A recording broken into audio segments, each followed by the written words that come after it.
Buhay muna, deposito, mamaya na yan. Yan ang diwa ng Anti-Hospital Deposit Law. Mga ka-BH, isipin po nyo to. May emergency, na aksidente ang anak mo, o inatake sa puso ang asawa mo, o kaya naman na-stroke ang tatay mo.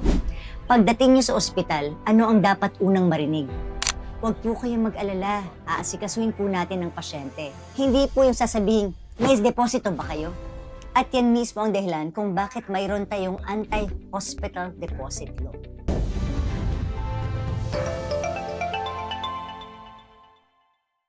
Ang Anti-Hospital Deposit Law na unang ipinasa noong 1981, pinalakas ng RA 8344 noong 1997 at higit pang pinalakas noong 2017 sa pamamagitan ng RA 10932 ay ang batas na nagbabawal sa mga ospital na humingi muna ng deposito bago bigyan ng emergency care ang pasyente.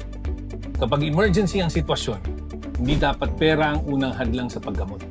Sa ilalim ng batas na ito, mahigpit na pinagbabawal ang mga ospital na humingi ng deposito o advance payment bago magbigay ng kinakailangang emergency treatment. Uulitin ko ha, bawal humingi ng deposito. Sige. Bawal din silang tumangging gamutin ang pasyente dahil walang pera. Bawal din nilang ipagpaliban ang paggamot habang naghihintay ng deposito. Bawal ding ilipat ang pasyente sa ibang ospital dahil lamang hindi siya makapagbayad o makapagbigay ng deposito. Kapag emergency, hindi maaaring pera ang maging dahilan para maantala ang paggamot sa pasyente. Tandaan po natin, obligasyon ng ospital na magbigay ng emergency treatment. Initial medical care, medical support na kailangan upang maisalba ang buhay ng pasyente at gawin ng mga hakbang na kailangan upang ma-stabilize ang kanyang kondisyon. Ang dapat tanong nila ay hindi may pambayad ba? Ang mas mahalagang tanong ay ano ang kailangan natin gawin upang hindi mamatay o lumala ang kondisyon ng pasyente. Pero alam naman natin na hindi ganito ang nangyayari sa ibang ospital. Anyway, talakayin naman natin ano nga ba ang sakop ng emergency case. Emergency po ang kaso kapag may agarang panganib sa buhay o kalusugan ng tao.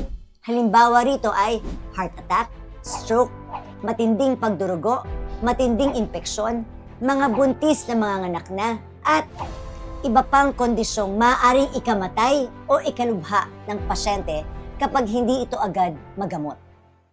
Kailangan i-stabilize ng ospital ang lagay ng pasyente. Hindi ibig sabihin na kailangang libre hanggang tuluyang gumaling ang pasyente. Kundi kailangan gawin ng ospital ang lahat ng agarang hakbang para hindi mamatay o lumala ang kanyang kondisyon. Kapag stable na, saka pa lamang maaring pag-usapan ang billing at iba pang financial arrangements. Kung kailangan ilipat ang pasyente sa ibang ospital, maaari ito kung ang rason ay medically justified. Hindi lamang dahil walang pambayad, ligtas ang paglipat para sa pasyente, at may tatanggap na ospital sa paglipat. Kaya mga ka-BH, ngayon alam nyo na ang batas. Ano ang maaari ninyong sabihin kapag kayo ay hininga ng deposito at kayo ay may emergency case? Una, relax lang, huwag kayong makipag-away. Ipaliwanag ng mahinahon ang inyong karapatan alinsunod sa batas, kagaya ng emergency case po ito. Maaari po bang unahin muna ang stabilization ng pasyente alinsunod sa Republic Act 10932?